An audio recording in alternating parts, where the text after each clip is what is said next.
Сәлем достар, сіздермен бірге Олжас Менғали. FIDE Women's Grand Prix Нұрсұлтан 22 қыркүйек 22 жыл.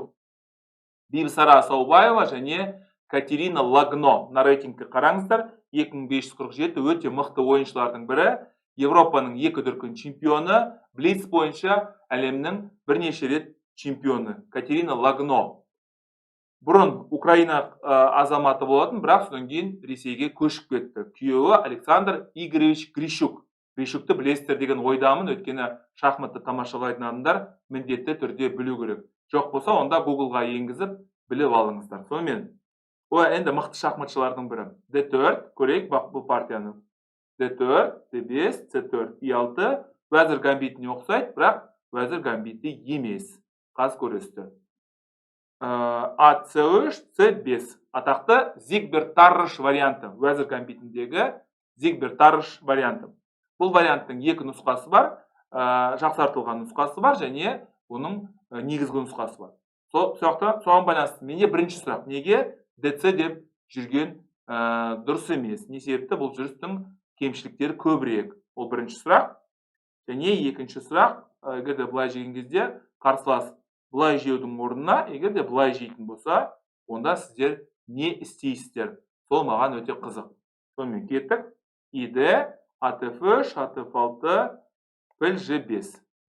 Көбінесе енді өзім бұл вариант ойнамаймын, маған бұл вариант аса ұнамайды, бірақ сіздерге таныстырып кетуді жөн көріп тұрмын. G3, Акиба Кивелевич Рубинштейннің вариантымен таныссаңыздар болады. Мен осындай варианттарда ойнауға болады. Бірақ қазіргі таңда компьютер, жасанды интеллект соның айтқаны болады. Әрине, адамның айтқаны енді аздау болады. Жасанды интеллектке және компьютерге мықты ойыншылар көбірек сенеді.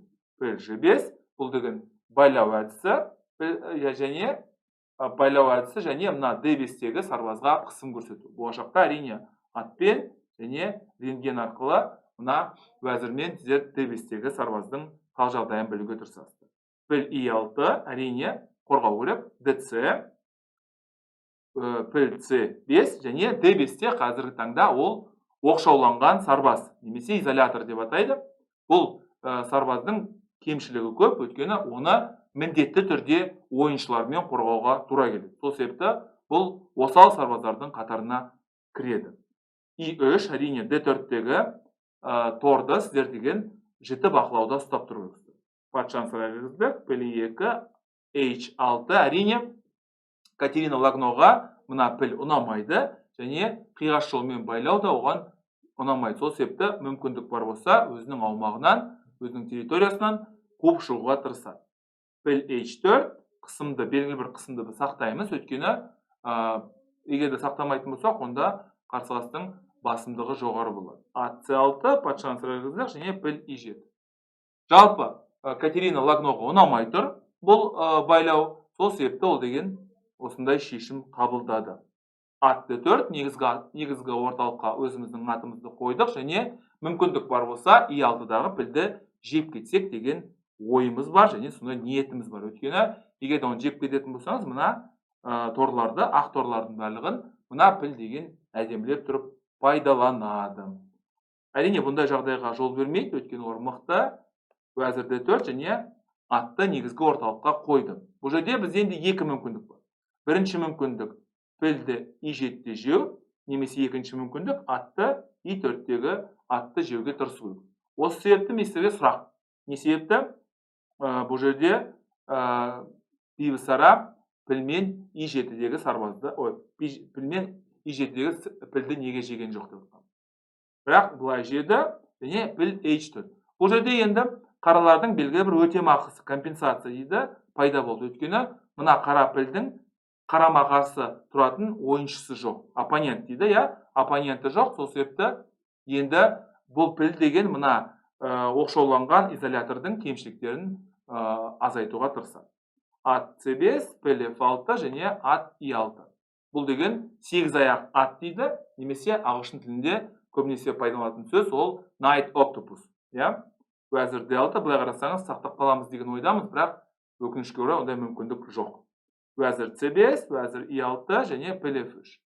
Бірінші мәселе, түстері бөлек пілдердің арасындағы күрес. Екінші мәселе әрине мынау оқшауланған изоляторға шабуыл жасау. Сіздер ұмытпау керексіздер, түсі бөлек пілдердің арасындағы күресте екі мәселеге көңіл аудару керек. Бірінші, патшаға шабуыл жасаудың мүмкіндігін қарастыру керек, және екінші мүмкіндік ол өтетін сарбазды ұйымдастыру. Не шетте тұрған, не орталықта тұрған, не байланған өтетін сарбаздарды ұйымдастыруға тырысу керек. B6 уәзір A3. Әрине тек қана A6-ға кетіп қана қоймай, B2-дегі сарбаздың да қорғауға тырысады. A5 әрине бұл A5-тің ең басты мақсаты не? Мына A8-дегі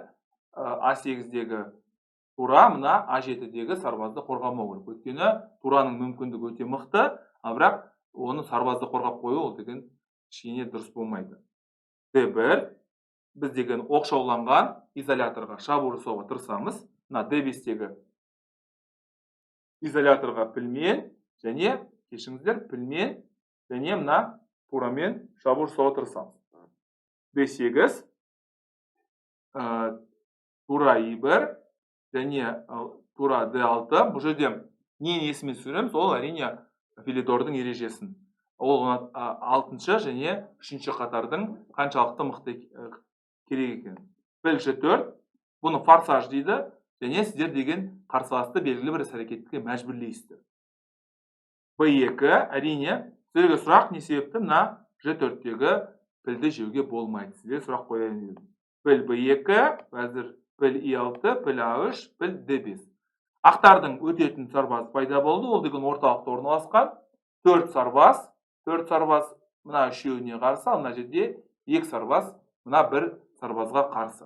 Әрине мына ойыншылардың деңгейінде 2443, 2547-дегі бұлар үшін бұл өте қарапайым позициялардың құрамына кіреді. Ал жай 3-ші, 4-ші, 1-ші дәрежедегі адамдардың арасында әлі ойын жалғасады.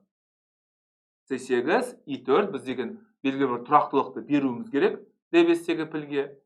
F8 патшаны іске қосып жатыр. Ұмытпаңыздар, ойынның соңында патшаның белсенділігі өте маңызды. Піл C5, F3 әрине тек қана қорғанып қана қоймай, біз деген және қосымша шабуыл жасауға тырысамыз. D7 патша F1 өзіміздің патшамызды іске қосуға тырысамыз, өйткені ойынның соңында патшаңыз өте белсенді болу керек. G6 C1 әрине D жолы бойынша біз кіре алмаймыз, ал C жолы арқылы біз деген көптеген мүмкіндіктеріміз бар.